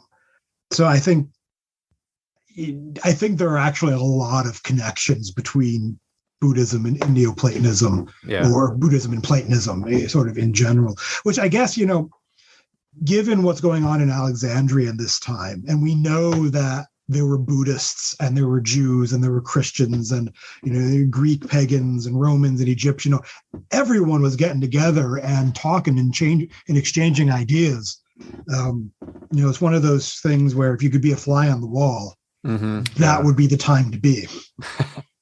Totally agree. So moving this conversation along a little bit, because we can definitely just keep going and going and going on any of these little points. I do want to get to your new book eventually here. What are some of the practical ways, or what are some of the techniques that theurgists use traditionally, such as, you mentioned prayer earlier, which is extremely important. What other methods and techniques were used? So this is the difficult part, because we really don't know. There's no surviving. De Mysteriis is as close to what we have as a surviving manual on how to be a theurgist, and there are no practical instructions in it whatsoever. The only thing that might give us a hint would be Pseudo-Dionysius, where in his ecclesiastical hierarchy, where he gives the outlines of certain liturgies. And there are some scholars who posit the idea that Pseudo-Dionysius was actually a crypto-pagan of Proclus's school, trying to hide Proclean Neoplatonism in a way that will survive. I don't have too much of an opinion on that one way. I don't think there's any solid evidence for it. It's a lot of if you squint the right way sort of thing. If it is true, then Pseudo-Dionysius is the only surviving manual of theurgy that we have in really any way, shape, or form. Because on the Mysteries it's all theory, not practice. So we know they prayed, and then we know they performed sacrifices. That's about what we know in a sort of concrete. We don't know how they prayed or what they prayed. We don't know how they sacrificed. From my reading, and I think you get this from other scholars as well, is that externally, at the base level, there's probably no difference between theurgic prayer and any other prayer. There's no difference between theurgic sacrifice, at least theurgic physical sacrifice, and any other sacrifice. There is this sacrifice of this non-physical sacrifice that Iamblichus talks about, that the highest theurgists perform. And then he never talks about it again. So like, we have absolutely no idea what that might mean. I think Dr. Shaw suggests it has to do with sacrificing numbers, whatever that might mean or entail. It might deal with the Pythagorean numbers, which I think are connected to the forms in some way. But who knows? I mean, it's kind of guesswork, I think. So yeah, we have very, very little to go on. There's some thought that there may be some external connection to like the Greek magic papyri, the PGM, so that they may have similar outward forms. There was most likely, the barbarous names and invocation of these channeled, for lack of a better word, divine names that Iamblichus says, that these are divine names that are in the language of the gods, so that we don't understand them, but they're paying attention when we use them. It's sort of like when your parents call you by your full name, that nobody's ever heard your three middle names before. That sort of thing. That's cool in some ways and horrible in other ways. For basically it means that I have to make things up. At the same time, it means I get to make things up. And I like doing that when I have the chance. And if I just have the basic, there should be prayer and maybe sacrifice, that gives me a lot of room to sort of play around and make my own theurgy, as it were. I'm not going to ever say that like the rituals in living theurgy are, this is how you do theurgy. This is how I suggest you could do theurgy. This is your demiurgic work. Yeah. And as you, become closer to your daemon, it'll start nudging you in different directions, and you'll start coming up with your own stuff. My stuff is a place to start with because I've given it some more time. I've thought about it longer than some other people have. And so if you're coming at it new, here's a couple years of research that you haven't done yet that you can build off of. That's all it really is. And also, if I might interject, the time-honored,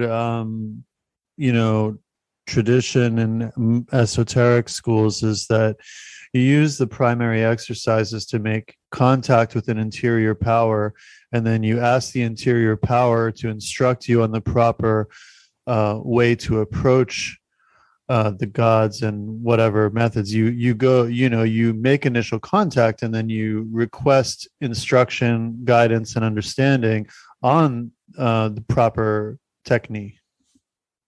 Absolutely. Iamblichus is pretty clear on that. I would suggest that the entire corpus of the Abramelin ritual, where it leads up to is the Holy Guardian Angel telling you how to command all these other spirits. It's the same sort of thing. I mean, I don't think at a practical level there is really a difference between Abramelin's Holy Guardian Angel and the personal daemon, which we could get into, sort of the nitty-gritty of the ontology of that, which I geek out to, but probably bores everyone else to tears. So I won't necessarily do that, but go on. I was going to say we would be fine with that, but I don't know if we have time for it. Yeah. I would argue that they're the same thing, that ontologically they're the same thing. Mm-hmm. It's just one is using Christian language or Jewish language, if you believe that it was written by Eleazar of Worms, versus pagan language. In one of my other interviews, the interviewer brought it, etymologically, daemon and angel mean different things. Well, yeah, but if it was a Greek pagan using both of these terms, then I'd say, yeah, they mean different things by them, but they're people coming from completely different traditions using these terms. So I think we have to look not necessarily at the etymology of the word, but what they mean by it. That said, daemon simply means spirit. Right. And even Zeus is referred to as a daemon occasionally. So we can call the Holy Guardian Angel a daemon too. So yay, being stupidly intellectual. So what about Synthemata? Sorry to interrupt you. No, go on, go on. I was going to say, but maybe we should at least touch on synthemata and symbola, the symbols, tokens. Right. These are sort of the stuff of theurgy and the stuff of creation. The synthemata, I don't know how it's pronounced in ancient Neither Greek. do I. Yeah. Someone's yelling at me right now going, "You're saying it wrong." I probably am. These are these divine tokens, these divine signatures that the gods have put into physical things that connect them to their divine source. So like, roosters are solar creatures, lions are solar creatures. The heliotrope is a solar flower. And I say these only because both Iamblichus and Proclus specifically mentioned these, the sort of thing. And what the interesting that the rooster is higher up on the solar scale than the lion, because it is the rooster that calls in the morning, whereas the lion is just sort of ferocious and whatnot. It is the rooster that actually is acknowledging and praying towards the sun, as it were. And it is through, and this is what we do when we're sacrificing something. We're trying to sacrifice, a composite things that will, as much as possible, connect us to a particular source. So we're not just going to sacrifice a bunch of random animals or plants or whatever. I want to, engage with Hermes.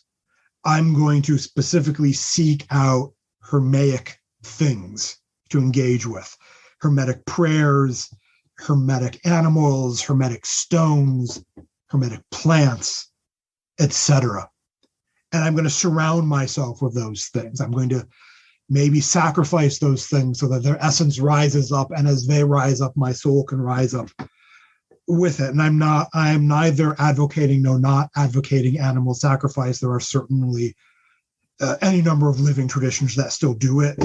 And if you're one of those, you understand it a hell of a lot better than I do. So I'm not going to talk about it with any sort of authority. It's absolutely a thing, and it has its own set of virtues, and not sacrificing animals is also a thing, and it has its own set of virtues. So I think I have successfully walked the line of being non-committal on that. Nice job. I was just telling you, a good job on that. Thank you. So let's talk about a Theurgist Book of Hours. Yes, I'm impressed by this book. I want to know what inspired you to write this book, and also could you just go into its contents a little bit, because I think our listenership is especially geared towards this kind of work. I mean, we have a pretty dedicated group of people who we really love that come to our show specifically for books like this and for authors like you. So, can you go into that a little bit? Certainly. So I actually finished writing this book several years ago. 4 or 5 years ago. I had this idea. If you have the book, you'll see that it's illustrated. There are these icons and whatnot. I did all of those. My original idea was that I was going to do a fully illuminated Book of Hours, because that's old school. And then eventually it dawned on me that would require me to do a fully illuminated Book of Hours, and that just wasn't going to happen. So that's why I sort of took a significant period of time to actually get it into publication, because once I sent in my thing to Sarita at Avalonia, she's like, "Oh yeah, cool, let's do this." So I could have clearly done this a lot earlier, but it actually comes about because I'm still reading, stuff on Neoplatonism and whatnot after I've finished Living Theurgy, and I come across these two really hefty articles. I mean, they're like 40 or 50 pages each, on this guy named Plethon or Pletho, Gethimus Pletho, and I probably slaughtered his first name. Gemistos Plethon, yeah. Yeah. So he is this Renaissance Greek.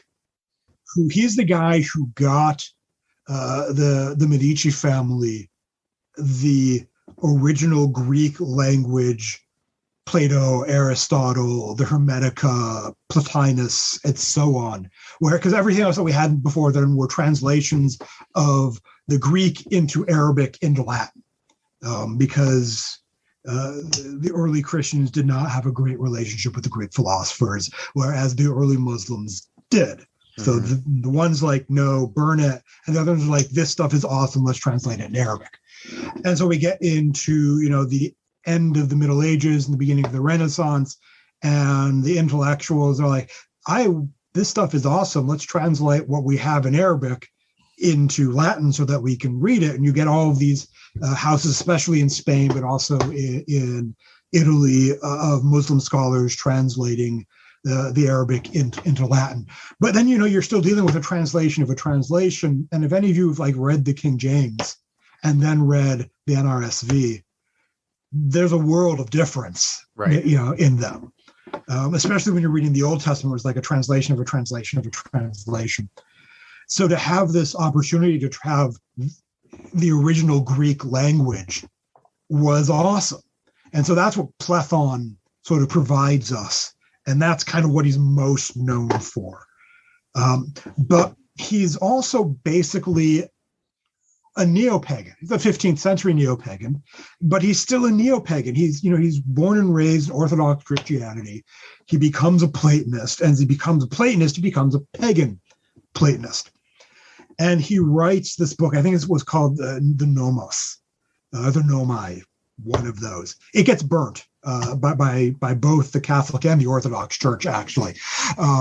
So we only have fragments of it, but part of it is this liturgical calendar reform, where he basically creates a pagan liturgical calendar of prayer.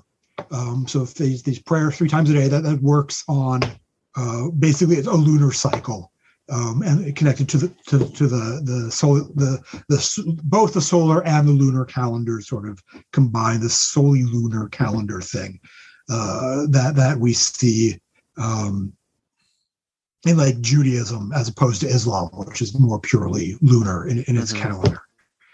And so I'm reading this, it's like, well, this is awesome, because he's writing these prayers specifically to be, like a Platonic group prayer practice. I think, I don't know if it's explicitly supposed to be theurgic, but I think it is implicitly theurgic. And so I looked into that, and then I found a few translations of his prayers, and they're horrible. This was not his gift. But the idea was awesome. So I was like, well, I should do something with this, because I've got my daemon going, you should pray more. Daemons are not, we have this view of the spiritual beings as being these, nice, friendly. No. They have jobs and they do the thing, right? It's like our view of the fairies, which all come from the Victorians as opposed to classical fairy tales. These are not beings that you, whether they're daemons or fairies, these are not necessarily beings that you want to deal with unless you absolutely have to. That said, I think you absolutely have to ultimately deal with your personal daemon, and it's going to kick your ass because that's kind of its job. So on the one hand, I've got this thing saying you need to pray more. And it's already started doing this, because at this point of time, directly after this, I become the chaplain of my Masonic lodge, which that means my job is doing the opening and closing prayer for every lodge meeting. So it's like, oh, you crafty bastard, you. And then this thing falls into my lap. It's like, well, okay, I got the hint. I will do this thing, but I'm going to do it in the form of a book of hours.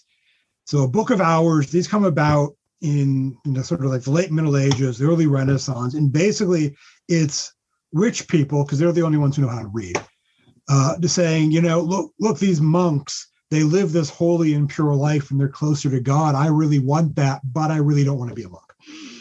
I would like to remain being a rich person. And so they take part of the liturgical life of the monk, they say the prayer cycle of the monk, and they have that written down. So basically there's these prayers that you say every day, and there are prayers that you say during certain holidays or certain feast days, and you just sort of do them over and over and over again, depending on, the month, the day, and so on. So like, let's do that.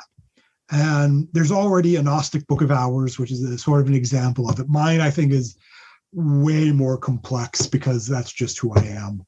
It's nothing that's not at all trash talking the Gnostic Book of Hours. It's a great one of what it is. I'm just more convoluted as a person.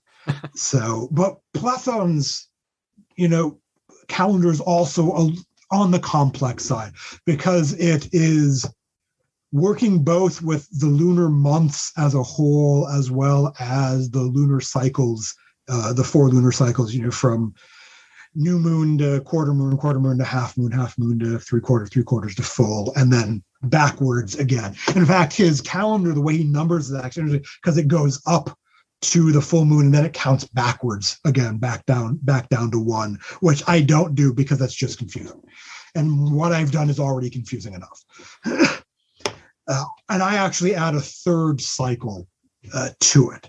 So in my Book of Hours, there are 3 cycles. There is a seasonal or yearly one that I borrow ideologically from Proclus, where he has these cycles of remaining and then sort of going forth and then returning back, which are phases of the soul and its movement, from its place in the divine realm, going around the heavens with its leader God, incarnating, staying there, and then coming back.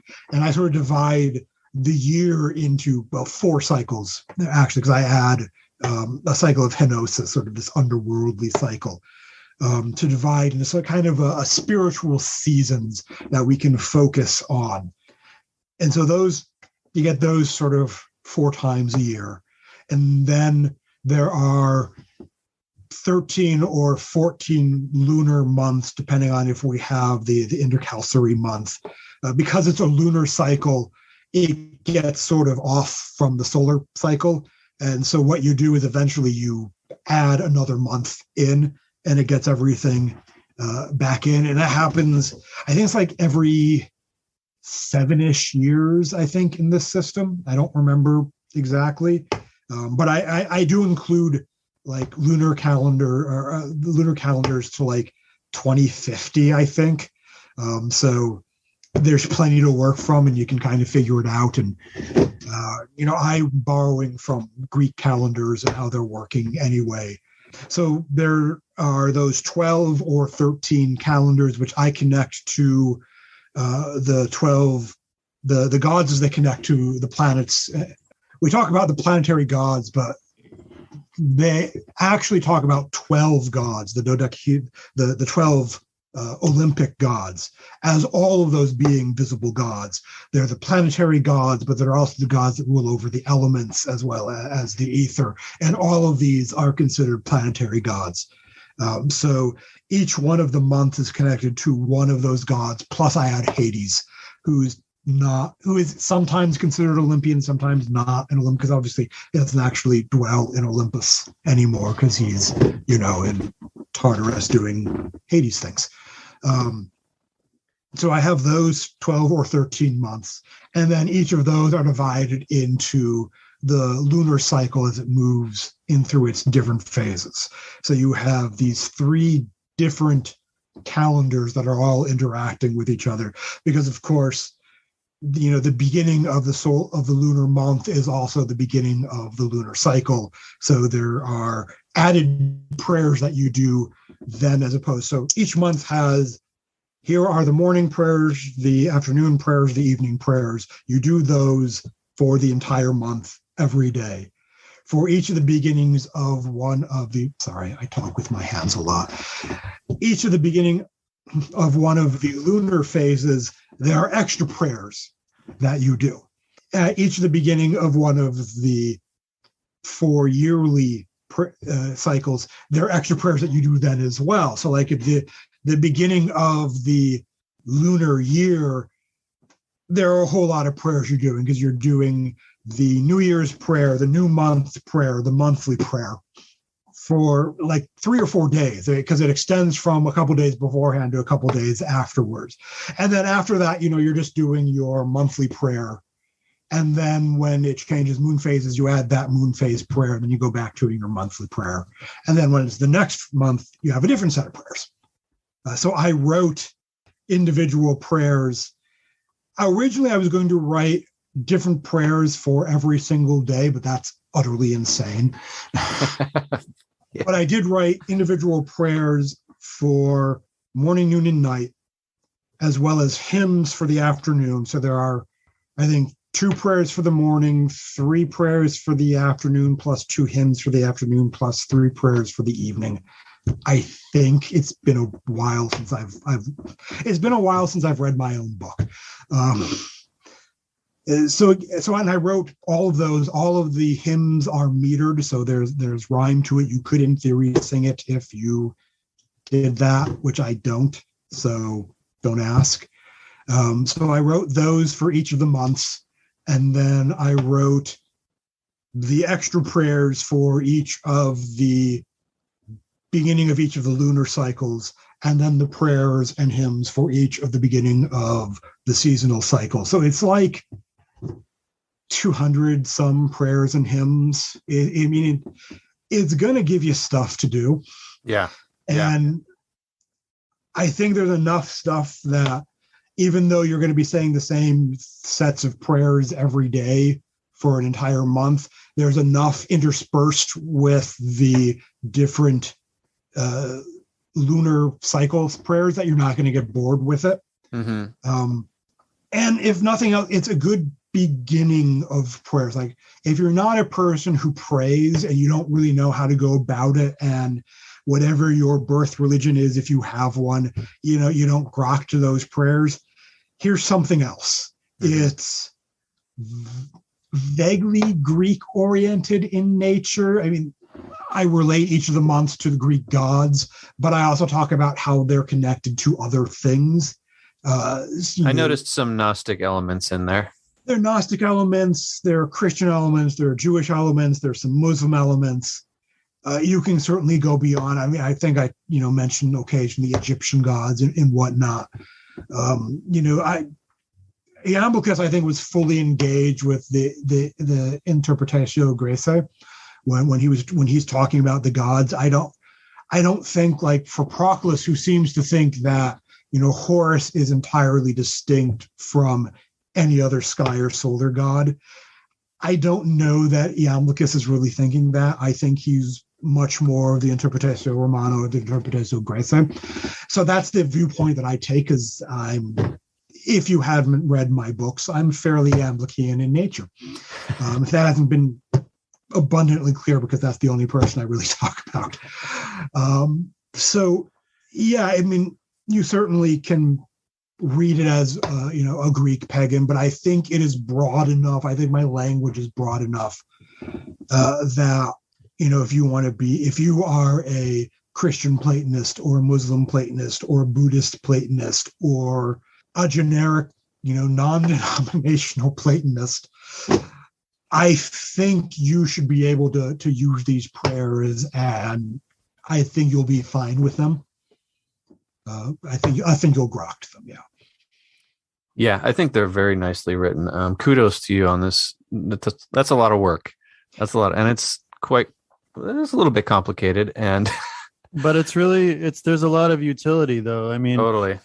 For anybody, again, interested in living this life rather than just being a fan, this is a great resource. And I don't know, I'm very grateful for it. I'm grateful that there are people out here doing this work right now, because in 100 years, we're going to have this sort of revitalized tradition, and it's going to be very rich, and those that come after us will be able to draw upon it and build upon it.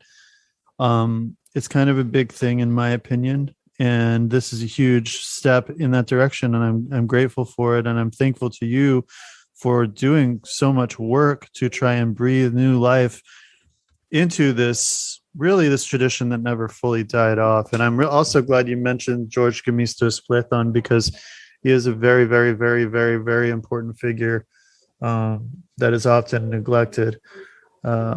So where can people find you? Where, online and in person, so they can come to your house and harass you, stalk you? Yes. I absolutely live in Honolulu. So you should. No. The native Alaskans or native Hawaiians are asking people not to go to Hawaii right now, so I do not live there. I live in Anchorage or Glasgow, depending on the time of year. So you can totally hit me up there. Online, I'm on the Facebook. There's a page for Living Theurgy. I've got an author's page. I've got a couple businesses. I do like esoteric vestments.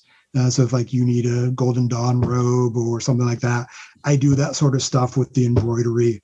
And I do classical astrology and tarot and traditional geomancy, that sort of stuff. So I have pages for that as well. I don't spend a lot of time talking about this, which some people say I should do more of. I am in the process of, I'm working towards developing, for lack of the better terms, a Neoplatonic church. It's the Ecclesia Neoplatonismos Theurgia, which you two may have heard of. Some of your listeners may or may not have. There's a website, it's theurgia.org, which has like our statement of principles and sort of a catechism type thing, for lack of a better term. So you can see some of my more like purely religiously, spiritually stuff there. Whereas if you friend me on Facebook, and to be quite frank, if I don't actually know you, I'm probably not going to accept your friend request. But I do have, I have like an author's page. I will absolutely respond to your posts and your messages there. And the Ecclesia has a Facebook group as well that you can go to. I'm in the process. I'm trying to figure out how to get like a group Zoom thing together, but without having to spend $200 a year, because I don't have that kind of money for Zoom, so that we can do like discussion of the principles and go into the catechism and things like that. And I think I've mostly worked out how we're going to do that. So I'm going to try to start scheduling some of that in the next couple of months. Cool. So that's some of sort of like the more purely religious-y stuff that I do. On some of my other pages, I talk about more of my sort of like more Golden Dawn, Masonic stuff. But that's where you can find me. Also, Anchorage and Glasgow. Yeah, just ask anybody on the street, and they'll be able to point to your home. Yeah, the Mad Wizard. He's over there. Well, Jeffrey, it's been awesome. It's been a pleasure. This has been a great conversation, pure gold.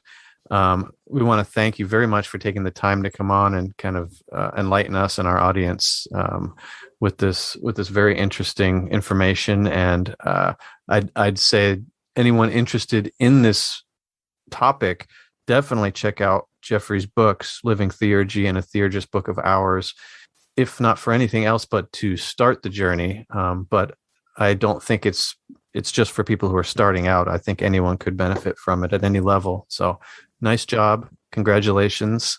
And good luck with your stuff in the future. And I want to give a big shout out to Sarita too for publishing these books. She's wonderful. We're big fans of hers, and really grateful that she's, gotten your word out here, because you're like a living resource. Yeah, and that's a little weird to me. But it is what it is. But yeah, the books are great, if I say so myself. If nothing else, Living Theurgy has an extensive bibliography. Mm-hmm. So make use of that, certainly. But yeah, it's been great. Anyone who's willing to listen to me blather on for 2 hours has more stamina than most of my students have. So kudos to you. Thank you again, Jeffrey, for taking the time and coming on. Thanks for having me.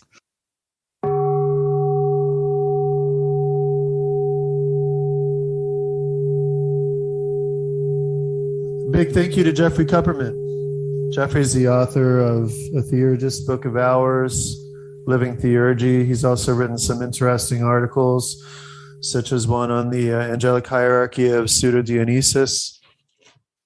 His work just seems to be getting better and better. It's nice to see somebody who is so involved in bringing the tradition of Theurgy forward. And he seems to also kind of innately understand the underlying basis of Theurgy beyond the sort of sectarian quibbles of Gnostic versus Neoplatonic or pagan versus Christian, or, he seems to really understand Theurgy on a deeper level, which is beyond these sort of external trappings. And I think that that's where he's coming from in the construction of his approach. And that's a really valuable approach, in my opinion. We need to see this moving forward. And the only way it could move forward is if people are actively engaging with the material and producing something new.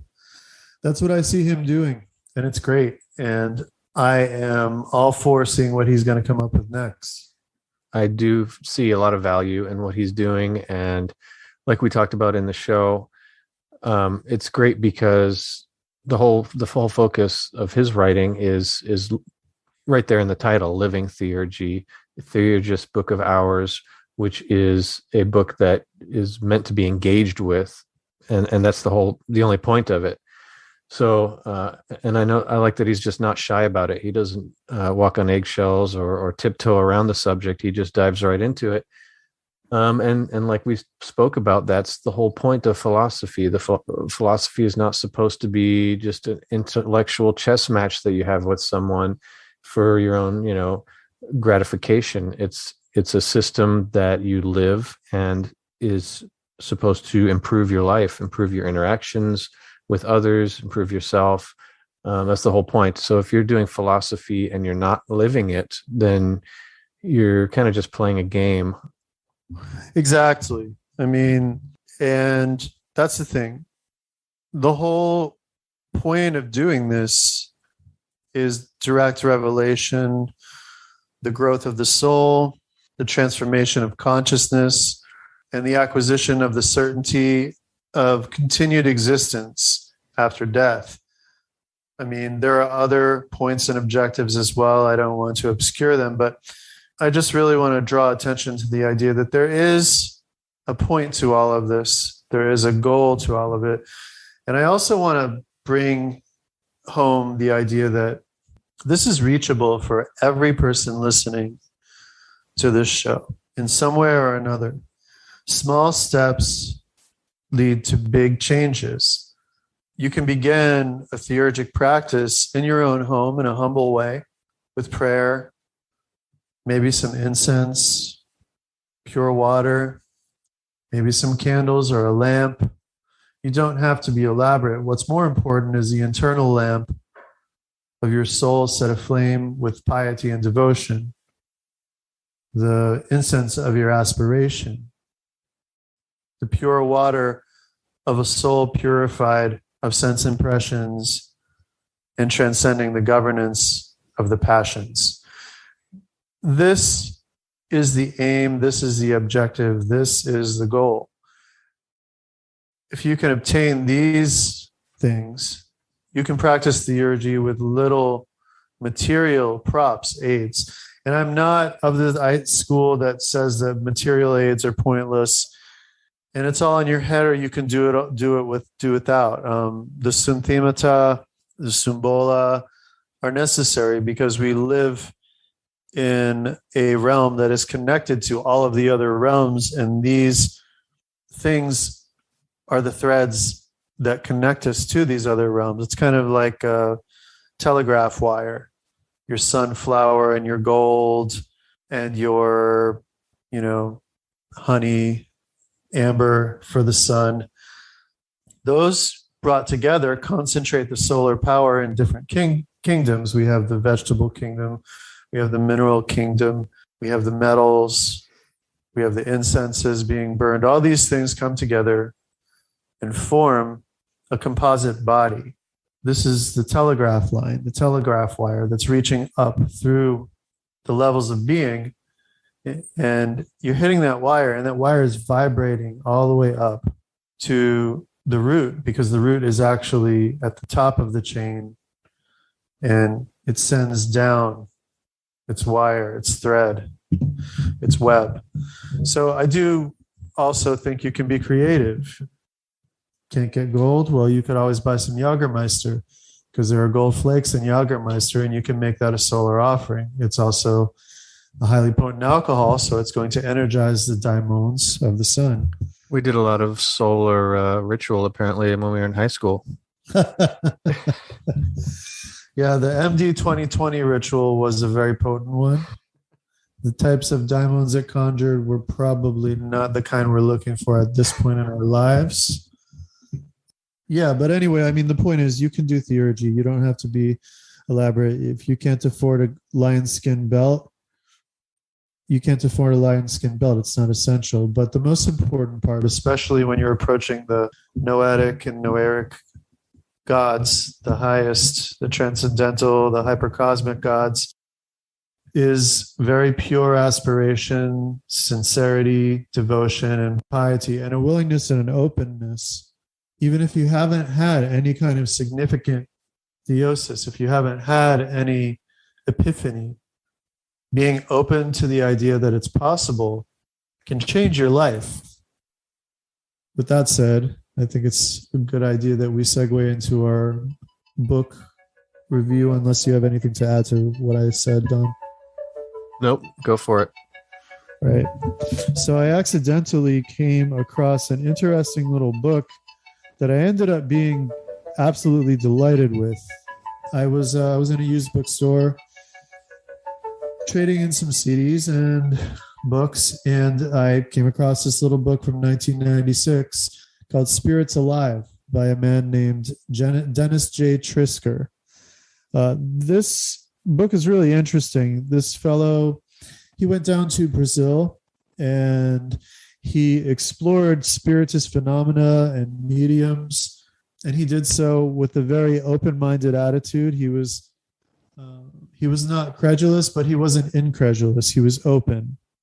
He retained his critical mind, but at the same time, he also understood that he was in a world that he was unfamiliar with and might have the opportunity to experience some very interesting things. So he went everywhere from spiritist associations and spiritist hospitals, because in Brazil there are hospitals that are run by spiritists, spiritists, people who practice spiritism and spiritualism. So he witnessed psychic surgery and had it performed on himself. As a matter of fact, spirit writing and spirit painting. He witnessed a man who was painting in a trance, unconscious, with his feet, with a rapidity that would not have been possible by somebody conscious. He also went to toreros and experienced candomblé and umbanda and even kimbanda. And with each visit, he earnestly sought to understand and immerse himself in the culture that he was experiencing. And I was particularly impressed with him because he was also recovering from a serious illness and was on crutches. So this man was going across Brazil, at times just entrusting himself to fate when he couldn't make contact with somebody, just going out on a limb, traveling wherever, and meeting people by coincidence. He's traveling around on crutches because he was recovering from a life-threatening disease. And he's being invited into these houses where full-on spirit possessions occurring, where the orishas are coming down and possessing people, where he's in a spiritist seances, stumbling into sanctuaries of the spirits of Kimbanda. I mean, it was just truly fascinating, this account.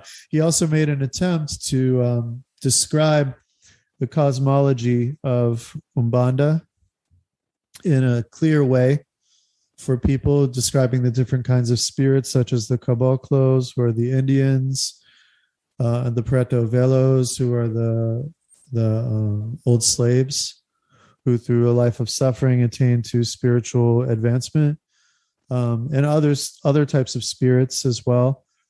He actually, from an outsider's point of view, gives one of the best descriptions, in my opinion, of the very ancient and venerable god Eshu that I've seen outside of books written by insiders of the religion.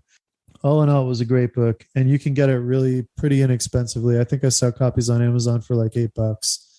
It's worth it. This was really interesting, really engrossing. It definitely added to my knowledge in some ways, and it was just amazing to me. Brazil is another world, it seems like, and I have a lot of love for what I see from a distance about Brazil spiritually. It seems to be such a vibrant, spiritual, and magical landscape, and this book really illuminates it. I'm surprised it hasn't gotten more press. I didn't know about it, and I definitely recommend it. It was published by Vantage Press, so if anybody's interested in it, Spirits Alive, Confrontations with the Spirits of Brazil by Dennis J. Trisker, Trisker. And as I've said, there's plenty of copies available on Amazon. It's worth reading. I think anyone who's interested in spiritism, Afro-diasporic religions, spiritualism, Allan Kardec, you'll find a lot of interest in this book. It's very good. You know where to find us. iTunes, iCast, Speckler, all those things. Yeah, go to those places, find us, and give us a review or something. On that note, thank you for listening. Reach out if you'd like. We enjoyed the feedback. Thank you to those who have reached out and given us some feedback. And we'll see you in the next episode. Once again, thank you to those who support us. We have a lot of love for each and every one of you, and we're grateful to you. I'm personally grateful to many of you who have been so supportive during some major transitional experiences. And I'm glad that we're back on track, and I'm grateful for all of it.